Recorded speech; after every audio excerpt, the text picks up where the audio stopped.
എല്ലാ ഉദ്യോഗാർത്ഥി സുഹൃത്തുക്കൾക്കും ഇൻഫോപ്ലസ് മലയാളത്തിൻ്റെ പുതിയൊരു ക്ലാസ്സിലേക്ക് സ്വാഗതം. ഇന്ന് നമ്മൾ PSC 2022 ചോദിച്ച ഒരു 10th ലെവൽ പരീക്ഷയിൽ ചോദിച്ച 20 GK ചോദ്യങ്ങളും അവയുടെ ഉത്തരങ്ങളുമാണ് ഡിസ്കസ് ചെയ്യാൻ പോകുന്നത്. LDC, LGS പരീക്ഷകൾക്കൊക്കെ തയ്യാറെടുക്കുന്നവർ ഈ ചോദ്യങ്ങൾ നിർബന്ധമായും പഠിക്കുക. അതുപോലെ തന്നെ ഈ ഒരു ചോദ്യങ്ങൾ വന്ന മേഖലകൾ നോക്കി ആ ഒരു മേഖലകളിൽ നിന്ന് മാക്സിമം ചോദ്യങ്ങൾ പഠിക്കാൻ ശ്രമിക്കുകയും കൂടി ചെയ്യുക.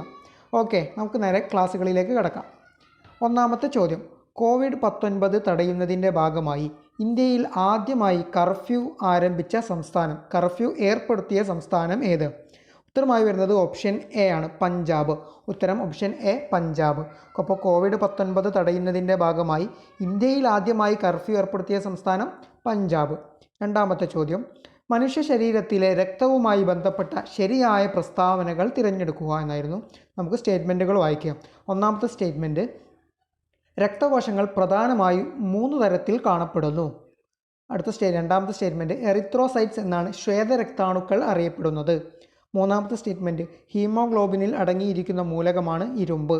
നാലാമത്തെ സ്റ്റേറ്റ്മെൻറ്റ്, രക്തം കട്ട പിടിക്കാൻ സഹായിക്കുന്ന പ്ലാസ്മ പ്രോട്ടീനാണ് ഗ്ലോബുലിൻ. നമുക്ക് നോക്കാം. ഇതിൻ്റെ ഉത്തരമായി വരുന്നത് ഓപ്ഷൻ സി ആണ്, അതായത് 1ഉം 3ഉം ശരിയാണ്. അപ്പോൾ ഒന്നാമത്തെ സ്റ്റേറ്റ്മെൻറ്റ്, രക്തകോശങ്ങൾ പ്രധാനമായും 3 തരത്തിൽ കാണപ്പെടുന്നു, അത് ശരിയാണ്. ഇനി രണ്ടാമത്തെ സ്റ്റേറ്റ്മെൻറ്റ് കൊടുത്തിരുന്നത് എറിത്രോസൈറ്റ്സ് എന്നാണ് ശ്വേതരക്താണുക്കൾ അറിയപ്പെടുന്നത് എന്നാണ്, അത് തെറ്റാണ്. കാരണം എറിത്രോസൈറ്റ്സ് എന്നറിയപ്പെടുന്നത് അരുണരക്താണുക്കളാണ്. ഇനി മൂന്നാമത്തെ സ്റ്റേറ്റ്മെൻറ്റ്, ഹീമോഗ്ലോബിനിൽ അടങ്ങിയിരിക്കുന്ന മൂലകമാണ് ഇരുമ്പ്, അത് ശരിയാണ്. നാലാമത്തെ സ്റ്റേറ്റ്മെൻറ്റ്, രക്തം കട്ടപിടിക്കാൻ സഹായിക്കുന്ന പ്ലാസ്മ പ്രോട്ടീനാണ് ഗ്ലോബുലിൻ എന്നാണ് ഇവിടെ കൊടുത്തിട്ടുള്ളത്, അത് തെറ്റാണ്. ഫൈബ്രിനോജനാണ് രക്തം കട്ടപിടിക്കാൻ സഹായിക്കുന്ന പ്ലാസ്മ പ്രോട്ടീൻ. ഓക്കെ, അടുത്ത ചോദ്യത്തിലേക്ക് പോകാം. 2021 അന്തരിച്ച യശ്പാൽ ശർമ്മ ഏത് കായിക ഇനവുമായി ബന്ധപ്പെട്ടിരിക്കുന്നു? ഉത്തരമായി വരുന്നത് ഓപ്ഷൻ എ ആണ്, ക്രിക്കറ്റ്. Option A, cricket. അപ്പോൾ യശ്പാൽ ശർമ്മ 2021 അന്തരിച്ചത്. അദ്ദേഹം ക്രിക്കറ്റുമായി ബന്ധപ്പെട്ട വ്യക്തിയാണ്. അടുത്ത ചോദ്യം, ഇന്ത്യയിലെ ആദ്യത്തെ ട്രാൻസ്ജെൻഡർ ഫുട്ബോൾ ടീം സ്ഥാപിച്ച സംസ്ഥാനം ഏത്? ഉത്തരമായി വരുന്നത് ഓപ്ഷൻ ബി ആണ്, മണിപ്പൂർ. ഇന്ത്യയിലെ ആദ്യത്തെ ട്രാൻസ്ജെൻഡർ ഫുട്ബോൾ ടീം സ്ഥാപിച്ച സംസ്ഥാനം മണിപ്പൂർ. അടുത്ത ചോദ്യം, ഇന്ത്യയുടെ രണ്ടാമത്തെ ചാന്ദ്ര പര്യവേഷണ ദൗത്യമായ ചന്ദ്രയാൻ 2 വിക്ഷേപിച്ചത് എന്നാണ്? ഉത്തരം ഓപ്ഷൻ ഡി ആണ്, 2019 ജൂലൈ 22. 2019 ജൂലൈ 22 ഇന്ത്യയുടെ രണ്ടാമത്തെ ചാന്ദ്ര പര്യവേഷണ ദൗത്യമായ ചന്ദ്രയാൻ 2 വിക്ഷേപിച്ചത്. അതുപോലെ തന്നെ ചന്ദ്രയാൻ 3 വിക്ഷേപിച്ചത് 2023. അതുകൊണ്ട് നിർബന്ധമായിട്ടും ഇനി വരാനിരിക്കുന്ന പരീക്ഷകൾക്ക് തയ്യാറെടുക്കുന്നവർ ആ ഒരു ചോദ്യവുമായി ബന്ധപ്പെട്ട് അല്ലെങ്കിൽ ചന്ദ്രയാൻ 3മായി ബന്ധപ്പെട്ട മുഴുവൻ ഫാക്റ്റുകളും പഠിച്ചു പോവുക. ചന്ദ്രയാൻ 3ൻ്റെ ഒരുപാട് ചോദ്യങ്ങൾ ഇതിനോടകം തന്നെ PSC ചോദിച്ച് കഴിഞ്ഞിട്ടുണ്ട്. അപ്പോൾ ഇനി വരുന്ന LDC, LGS പരീക്ഷയിലും നമുക്ക് അവിടെ നിന്ന് ചോദ്യങ്ങൾ പ്രതീക്ഷിക്കാവുന്നതാണ്. ഓക്കെ, അടുത്ത ചോദ്യം, 2022 കേരളത്തിൽ നിന്ന് പത്മശ്രീ അവാർഡ് ലഭിച്ച സാമൂഹ്യ പ്രവർത്തക ആരാണ്? ഉത്തരമായി വരുന്നത് ഓപ്ഷൻ സി ആണ്, KV റാബിയ. അടുത്ത ചോദ്യം, കേരളത്തിലെ രണ്ടാമത്തെ മുഖ്യമന്ത്രി ആരായിരുന്നു? ഉത്തരമായി വരുന്നത് ഓപ്ഷൻ സി, പട്ടം താണുപിള്ള. കേരളത്തിലെ രണ്ടാമത്തെ മുഖ്യമന്ത്രി പട്ടം താണുപിള്ള. കേരളത്തിലെ ഒന്നാമത്തെ മുഖ്യമന്ത്രിയാണ് ആര്? EMS നമ്പൂതിരിപ്പാട്. രണ്ടാം മുഖ്യമന്ത്രി പട്ടം താണുപിള്ള. അടുത്ത ചോദ്യം, കൊഴിഞ്ഞ ഇലകൾ ആരുടെ ആത്മകഥയാണ്?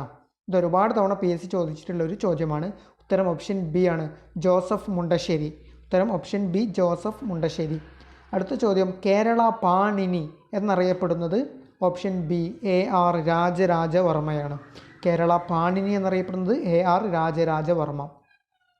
അടുത്ത ചോദ്യം, 67ാമത് ദേശീയ ചലച്ചിത്ര പുരസ്കാരത്തിലെ മികച്ച ചലച്ചിത്രം ഏതായിരുന്നു? ഉത്തരമായി വരുന്നത് ഓപ്ഷൻ ഡി ആണ്, മരക്കാർ അറബിക്കടലിൻ്റെ സിംഹം. 67ാമത് ദേശീയ ചലച്ചിത്ര പുരസ്കാരത്തിലെ മികച്ച ചിത്രം മരക്കാർ അറബിക്കടലിൻ്റെ സിംഹം. അടുത്ത ചോദ്യം 11, ഇന്ത്യയുടെ അക്ഷാംശ സ്ഥാനം എത്രയാണെന്നായിരുന്നു.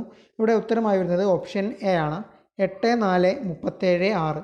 8 ഡിഗ്രി 4 സെക്കൻഡ് 37 ഡിഗ്രി 6 സെക്കൻഡ് നോർത്തിലാണ് ഇന്ത്യയുടെ അക്ഷാംശ സ്ഥാനം വരുന്നത്.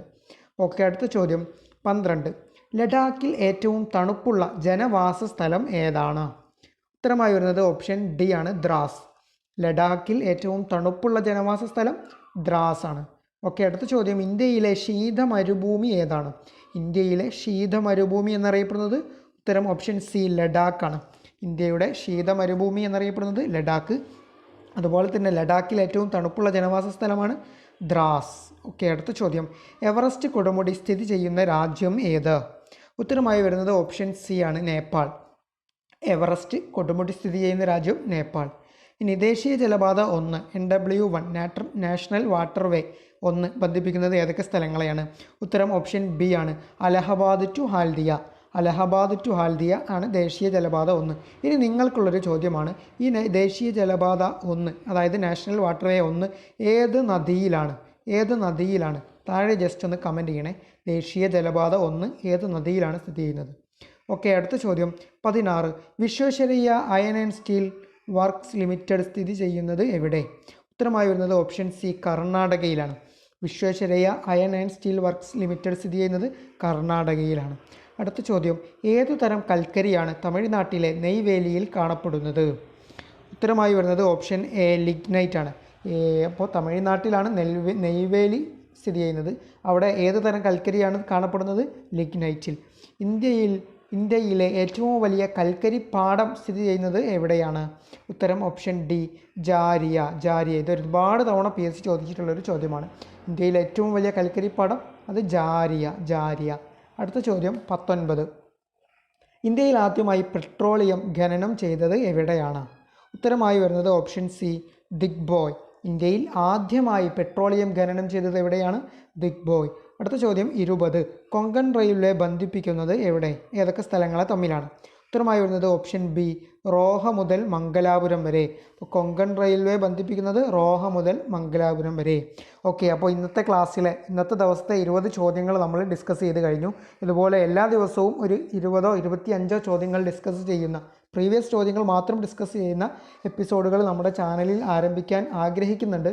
അപ്പോൾ അതിന് നിങ്ങളുടെ കൂടെ അഭിപ്രായം മാനിച്ചുകൊണ്ട് പിന്നെ ചെയ്യുന്നതായിരിക്കും. അതുകൊണ്ട് നിങ്ങൾക്ക് ഇനി ഇത്തരം ക്ലാസ്സുകൾ വേണമെന്നുണ്ടെങ്കിൽ താഴെ ജസ്റ്റ് ഒന്ന് കമൻറ്റ് ചെയ്യുക.